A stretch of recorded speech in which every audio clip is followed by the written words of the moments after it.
I've never been more excited for a show to end than I am right now. The weddings were just further confirmation that this was truly the worst season of Love is Blind. But I'm not gonna waste any more time. They've done enough of that. I'm just gonna jump right into it. Ben and Sarah. Sarah has been all over the place since the beginning. She says one thing, but then her actions show otherwise. But on wedding day, her words and her actions finally align because what did she say at the altar? No. I knew from the jump she should have said no, but the reason I was a little surprised is because once they got out of the pods, all the political and social reservations she had about him suddenly disappeared. Like all of a sudden she claimed they aligned so much and it seemed like she didn't care about it anymore. So I was thinking, oh, she's just gonna act like none of that happened and just marry him. I think what her sister said really got to her. She indirectly was like, Sarah, stop the pretending. Sarah told him they're not on the same wavelength. The whole time he's smiling and he's like, hopefully we can stay together and blase blase. And she's like, we'll see about that. Like what was Ben even talking about? Anyway, her exit was so awkward. Between the giggles and the fines, I was like, girl, just get out of there. Then she proceeds to bring up in the car values again, and she brought up Black Lives Matter again and said his response really affected her, how he didn't really have much to say. This has been apparent since the beginning. So basically what she's telling me is you were just pretending this whole time to be okay with all this. Okay, Monica and Joey. Monica said no. Again, I was surprised, but not really surprised. There was a lot of acting going on this season, and she came off as if she was so into Joey, and I think she was gonna say yes until it dawned on her that maybe he's not that into her. I think she had these rose-colored goggles on, and once she saw he wasn't as expressive with his emotions and he was kind of distant, I think she was like, okay, I'm just gonna say no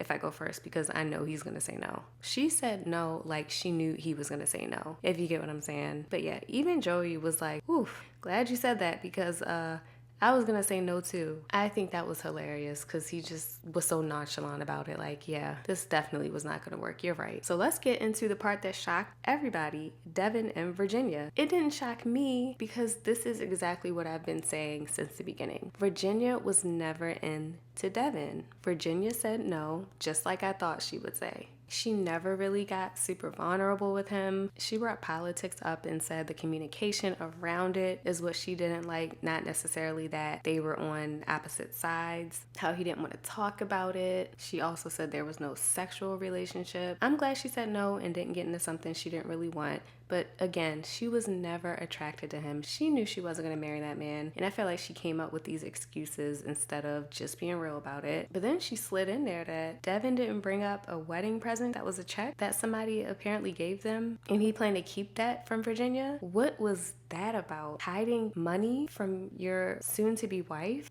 Wow.